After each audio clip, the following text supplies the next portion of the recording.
the Pro Superstar Shootout with Jeg Coffin. You're back on a Pro Stock car. How are you feeling? I feel fantastic. I had the opportunity to drive Erica's new car at the tail end of the 23 NHRA season. I had been out of a Pro Stock car for 3 years since kind of handing the reins over to Troy Jr. in the yellow and black Jeg's car. And when Richard Freeman called and asked if I wanted to do it, I talked it over with my family, hesitated for a split second, and decided to do it just to see if, and we thought there could be an opportunity to expand that beyond the 2 races into 24. And so I was fortunate to get the opportunity. We made some test runs at Tulsa, felt fantastic, went to Vegas, just got more and more acclimated, and felt like I could compete and be competitive with this group of Pro Stock drivers and teams, and the opportunity arose to race with Skag Power Equipment, and I couldn't be happier, and to slide from an iconic yellow color into this iconic cat's eye gold in Skag Power Equipment. And I was asking for talking to Troy Jr. He said he always gets a lot of advice from Uncle Jeg. That must be pretty cool. You're one of the top Pro Stock drivers of all time. Yeah, it's definitely had a pretty good career at it, without question. It's been a lot of fun. Had a lot of great people around me over the years that were able to elevate me, and I was able to capitalize on all of our skills together. So it's always been a team effort, but working with Troy Jr. has been a ton of fun. As a kid, he was about 20 feet from my office. He'd always come in and we'd bench race together quite a bit. And fast forward 10 years when he had the opportunity to hop in the elite Jegs.com hot rod over here, I was kind of living life through him as I stepped away from it. So it felt great to cheer him on. I haven't missed too many runs over the last 3 years on the NHRA live feed that they have, and on NHRA.tv. So coverage is great, and I was able to help out here and there, which felt nice as well. And you were talking about NHRA. This event's not an NHRA event. First time they've ever done this. How do you feel about being invited to an event like this? It feels pretty nice. The pro organization's been for team owners and drivers in the NHRA for as long as I've been in the sport, since the late 80s. So it's an organization that represents the teams and the drivers with NHRA and beyond. So this year, Richard Freeman had been elevated on the board at the pro organization, and his relationship with Drag Illustrated and doing the World Series of Pro Mod for a couple of years now, which included Pro Stock in a couple of those. They decided to take that platform and that sauce and work that into a Pro Superstar All-Star Shootout here that we're standing here talking about. So, I don't know that we could script it much nicer than it's been so far. It's been, sold out crowds here Friday and Saturday. The track's been nice. The facilities have been nice. It feels old school, feels great, and we're shoulder to shoulder with the fans, and that's what drag racing is all about, is that up close and personal attention. And are the Pro Stock cars any different from back before you left, or are they pretty much the same? No, they're very similar. We have all Rick Jones built race cars in the elite stable. We have what's called a port seat in our cars. In fact, the port seat that I ran in 2020 went right into Erica's new car that I ran at the tail end of last year, and didn't even get fit in the car. Just showed up in Tulsa and dropped the hammer and went A to B on the first run. Felt pretty damn good. So not much has changed. Yes, they're constantly working on horsepower and how to apply the horsepower better through the clutches, through weight distribution, through car management. So those things have been fine-tuned since I left 3 years ago, but for the most part, pretty darn similar. And this is the first Pro Stock team that I've seen that half of the cars are Chevys and the other half are Fords. Yeah. Is that any, I don't know the word, I'm not going to say conflict, because it probably isn't that. No. But is there any big difference there? No, not really. The Ford Mustang body, I think it's a pretty darn good looking piece, to be honest with you, and I think it did pretty well in the wind tunnel when they ran it there years ago. But at this point in time, it'd be great to see more Fords, more Dodges out here, and along with the Chevrolets have been the mainstay in my whole time in Pro Stock, which started in 1997. The GM side has been the main brand of choice. You know, GM and the Chevy performance side of things always did a great job supplying the teams with engine blocks, engine cylinder heads, and you know, you got to have parts to be able to manufacture your craft in, and Ford and Dodge were always a little bit behind there, so that was the reason why GM was always seemed to be the powerhouse. But a couple years ago, a rule was made where you can run any engine make in any car. So you can run a Dodge and a Chevy, or a GM and a Ford, any mix and match you want to do. So that allowed engines to be a little more refined and not spending millions of dollars trying to develop multiple platforms. And your brother raced Pro Mod, and Troy Jr. raced Top Fuel for a while. Speak of the devil is right here, yeah. Troy Sr. And what made Pro Stock the class of your choosing? What made you want to be a Pro Stock guy? I was, you know, as a young kid, I grew up around the racetrack. I always liked the super gas cars and the super pro cars that had sticks in them. Yeah. I knew it really wasn't the weapon of choice to go bracket racing with a stick, but I just always enjoyed them. You know, I raced for about, you know, I raced in high school and street eliminator, etc., up to super gas, super comp, and a lot of different classes in the NHRA, all primarily with automatics. In '97, I ran in comp eliminator with a Camaro that had a 5-speed Liberty in it, and I loved it. And about that time, Pro Stock truck was coming out, and we had considered building a Pro Stock truck for myself to run alongside Brother Troy's Pro Stock car, and in an effort to, again, scales, economy of scales, it was more cost efficient to run 2 Pro Stock cars than it was 2 completely different formats. The Pro Stock trucks were small blocks, a whole new R&D facility, and the 500 cubic inch Pro Stock cars were pretty well developed at that time. That's when I got into Pro Stock, and never looked back. I had a lot of opportunities, a lot of well sought after opportunities to hop into various funny cars and top fuel cars, and gracefully declined. Pro Stock's where my heart is, and I love top fuel. I grew up in nitro, but 5-speed gear jamming's where it is for me. Well, thank you so much, Jed. Good luck today. My pleasure, man. Thanks. Here at the Pro Superstar Shootout with 4-time Top Fuel Dragster champion Steve Torrance. Heard you racing a funny car today. That must be pretty cool. Yeah, man, this has been a tough field. This is a great racetrack, great facility. We just didn't get it figured out, and so we're having to do the consolation race, or get the opportunity to do the consolation race, which will be a lot of fun. I mean, we're going to put on a good show for these fans. I've never raced a funny car, so they were just telling me a minute ago it's going to be a 2/10 stagger tree, so the funny cars will get to take off just a little bit quicker, and then we'll have to see if we can chase them down. I get to race Chad Green today, so kind of looking forward to that. My old man's racing Caps, so these fans are in for a treat. I remember seeing this in the late 90s at Bristol and being a big fan of it, so I'm looking forward to it. How are you going to approach the tree? Like you said, it's staggered, and like you said, I mean, you've never raced this way before. It's always just, when you see the light, you go. So how are you going to adjust to having something that makes just as much power as you, shaking the ground, leaving before you do? Well, I mean, it's going to be difficult to stay focused. The funny car guys got a little advantage because they're leaving at the first thing they see. As the dragster guys, we're leaving off the light, but there's going to be a car hitting the gas before we do.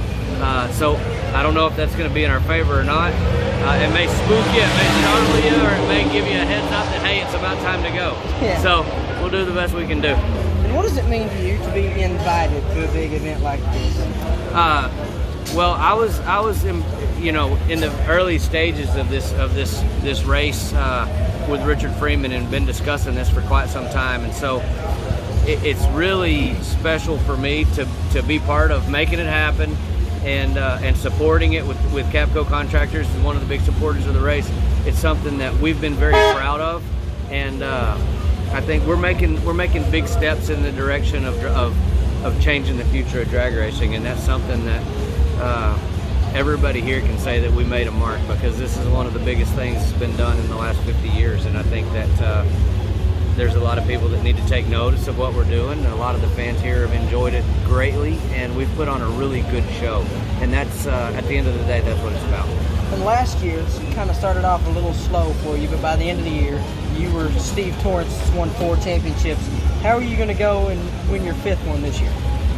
We're going to try to do the same thing. I mean, you know, you got a different approach when you go in and race 16, 18 races of the regular season, then reset for the points chase. And so you take that time and learn what you can, and then be really aggressive in the countdown. And that's what we'll do again.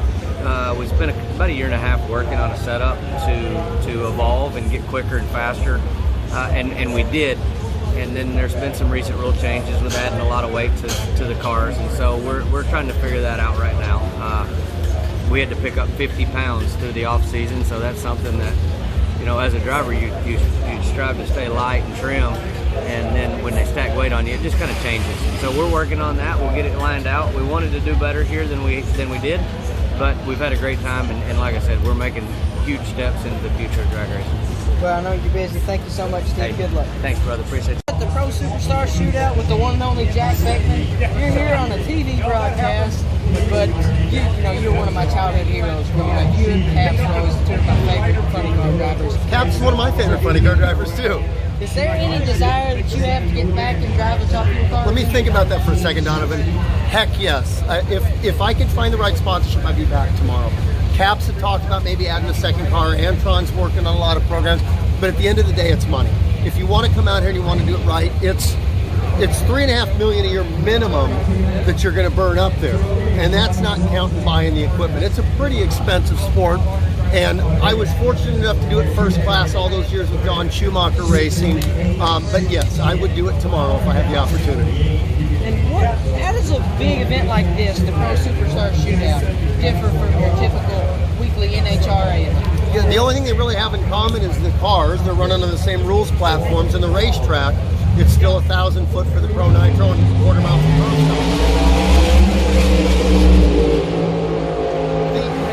the biggest differences are, I've never seen 3 qualifying sessions in one day. It's an 8-car field for the Nitro category, so qualifying was even tougher, and it's random drawing. Instead of knowing who you're going to race based on the qualifying ladder, you draw chips out of a bag.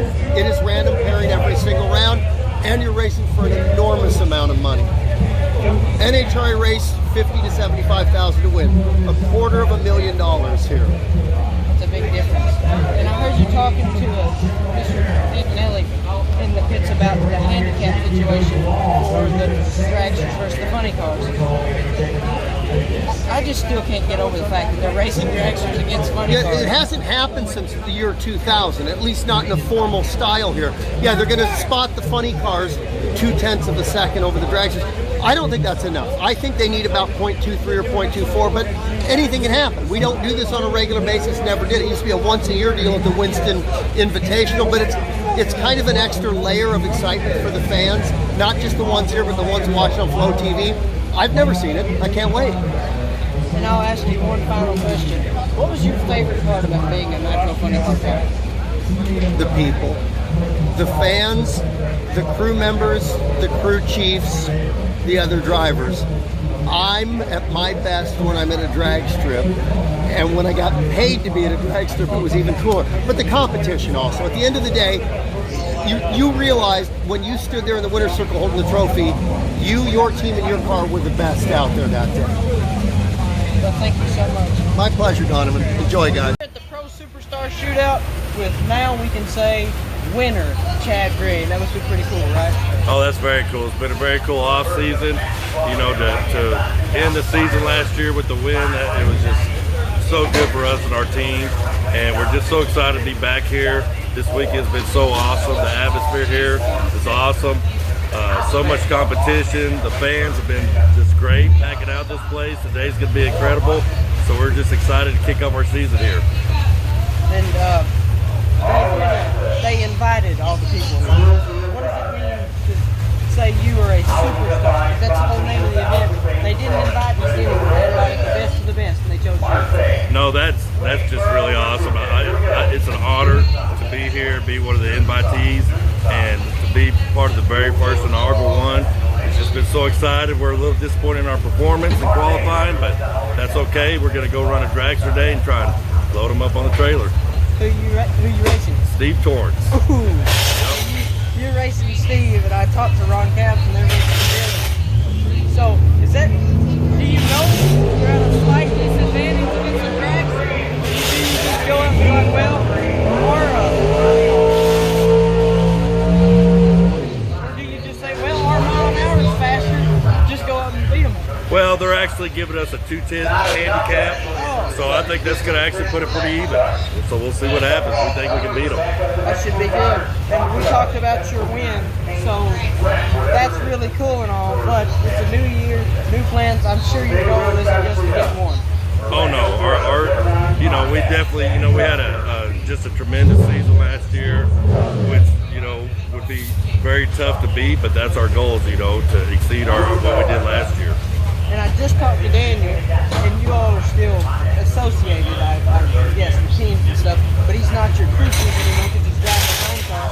Switching over to new crew chiefs, how's that? Oh, that's fine. The guys that are my crew chiefs now, they were on very integral part of our team last year, very integral part of our success. So we just basically promoted up within the team, so not really much changes. I expect everything just carry on, pick up where we left off. And what was your favorite part? Because I didn't ask you this last time. What was your favorite part about moving? It's getting loud. What was your favorite part of moving to a pro mod to a Top Fuel Funny car? Oh, well, these Top Fuel Funny cars are just the ultimate. I mean, nothing tops them, nothing tops their speed, their performance, and they're just really fun to drive. Well, I'll let you go. I know you're busy, but thank you. Good luck today. Thank you. We're at the Pro Superstar Shootout with Billy Torrance. We got something really cool to talk about. Because you are the only Top Fuel dragster to turn on the wind light against one of the funny cars. How about those Top Fuel dragsters? I tell you what, this has been an outstanding, this Skaggs Pro Superstar Shootout, biggest and best race of the year. I was just glad to be here to participate and get to kick the devil out of one of those funny cars. That's an added bonus.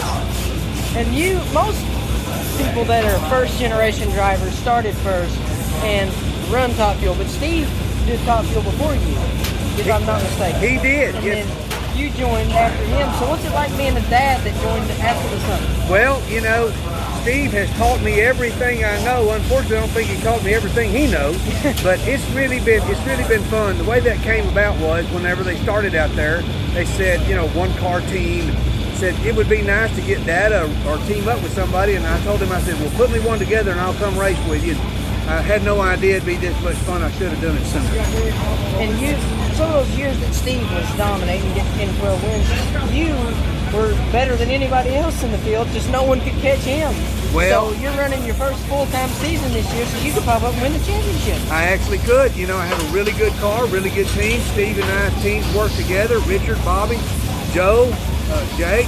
We're struggling a little here, but these are new cars and new setups for the year, and hopefully we'll, get it lined out and be right there at the end.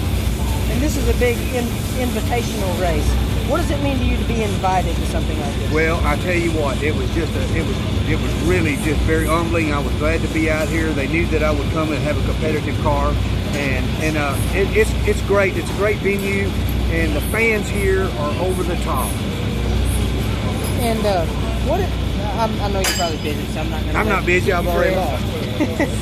Well, you're not going to race in the final round of the thing? No, I was the fastest car, the fastest dragster has to race the fastest funny car. And so Steve obviously was the fastest dragster, but they did use data off of my tire smoking deal and perked their deal up. That's the way it goes. I call it the them and me race team. So what's your favorite part about driving the Top Fuel dragster? Faster, funner. And I think I heard Steve say you drove comp dragsters. Super comp. We build undercover super comp dragsters, and I still race out and go out and race super comp whenever I get an opportunity, and that's always a lot of fun. I got a lot of friends out here, friends/family. So how does something like this compare to the super comp dragster? Like what's the big difference other than just the speed? Well, there's really no comparison. These things are a handful to drive and to maintain and to do everything. The super comp deal, you can really do that I can after as many passes I've made in one. I can do that with my eyes closed. It's just a lot of fun. it's difficult. It's a very competitive class and a lot of good racers out there. But they enjoy seeing me get out of this top fuel car and get over a supercar and kick my butt. Well, thank you so much, Billy, Yes, and sir. good luck on the rest of the season. Yes, sir. Thank you. We're at the Pro Superstar Shootout with Daniel Wilkerson. We've interviewed you before, Yes, sir. but never at something you were competing in yourself. Is it different mindset-wise being a driver from a crew chief? Not really. I would say it's not different in the way of like the way you think, but you're thinking about different things. Yeah. I mean, as a crew chief, I'm thinking about 1,000 things, right? What am I going to do with timing? What am I going to do with clutch? What am I going to do with wheelie bar, wing? You know, you got a lot of stuff running through your head. But when you're driving, all you're thinking about is being in the middle. So it's a little different mindset. You're right, but the focus is the same. You're still focusing hard. And what is it like driving one of these things? And like, I've talked to Chad Green, he was a driver last year, and he said it's probably one of the most violent experiences ever. What is it truly like behind it? So when you're sitting in the stands, the thing shakes your guts. Yeah. You can't see. So multiply that by 50, and then you're sitting at a stoplight and somebody hits you in the back at 100 mile an hour, and then it's bright because you got flames, and then it's dark because you're racing in the dark and the flames aren't there anymore. And by the way, you're going 330 miles an hour. Man, that's crazy. And did you qualify for the... We barely missed a show. Missed it? We missed a big show, so we're going to race some dragsters today. That's the cool thing. I was going to ask you about that. So who do you got for dragster? Lined up with Josh Hart right now. Wow, Yep. that's cool. Yeah, should be exciting. How many passes are you going to make with it? So we will make one pass for sure in the morning, and then they're taking the fastest funny car and the fastest dragster. So maximum 2 passes today. Awesome. Well, you're busy, so I'm going to let you go, but good luck, Thank you, Daniel. buddy. Appreciate it, bud. Yeah, the Pro Superstar Shootout with Troy Coflin. You haven't driven in a while, but I've always wanted to do an interview with you because you're always my favorite pro mod driver growing up. I appreciate that. So, what are some of your favorite moments from your career? Oh my gosh, probably the winter circle shots between 2012 and 2017 was a special run for us. Those are memorable. Working with Steve Petty and Mike Reese and Kyle Pettis. I mean, all the guys back at Jex. What a fabulous group of guys. Lucky me to get to have a group of people wrapped around me, helping making this thing as fast as it can be and competitive. So, what's the most memorable would probably be, probably getting a chance to race in competition with my son TJ back in 2015 in Houston, and he ended up kicking my tail, so we'll take that. I got him the next time, but nevertheless, that was a memorable moment because I never knew what that was like to be able to be in competition and be able to race your son. I've raced my brothers, I've raced with my dad, and now I got the chance to race with my son, and right now we're 1-1 at this point and still going, so pretty exciting time. And it must be really cool, like you just said. Your family is one of the biggest and most important families in the history of all of drag racing. What does it mean when you go around carrying the Coffin? Oh, it's awesome. I mean, it's just kind of a hats off to my parents for raising some pretty decent kids and filtering that down to us and our kids. And life is good. I mean, we're very blessed to have the opportunities and very blessed to have the outcome of a lot of success we've had in NHRA, No Prep Kings, IHRA, a lot of the different sanction bodies. So pretty fortunate. And what made Pro Mod be the class that you chose to race in instead of Pro Stock? Because it was faster than Pro Stock, had 3 times the horsepower, and a little bit tougher to drive. Well, you look busy. I'll let you go. Thank you so much. You're welcome. And, For sure, thanks. Thank you. Pro Superstar Shootout in Bradenton, Florida with Mike Selenas. And I wanted to ask you this because you're the first man to ever do it. What's it like going 300 mile an hour in the 8th mile? Oh, badass. It was fast. It was cool. Just like Bob Tasca, first one to 340, 341.96. Pretty badass. Pretty amazing, man. It really is. First one, just like Kenny Burstein, so it's cool. And you've had a pretty good career here in NHRA in the top fuel ranks since you've been here. and you've never been able to quite break through and get that championship. So what's the plan this year to do? Keep working on it. We're bringing my daughter out this year, so Jasmine will come out of A fuel. She'll go into top fuel. We have her car ready. We have her trucks and trailers. We're just about ready to bring her out. We just got to figure out when we are.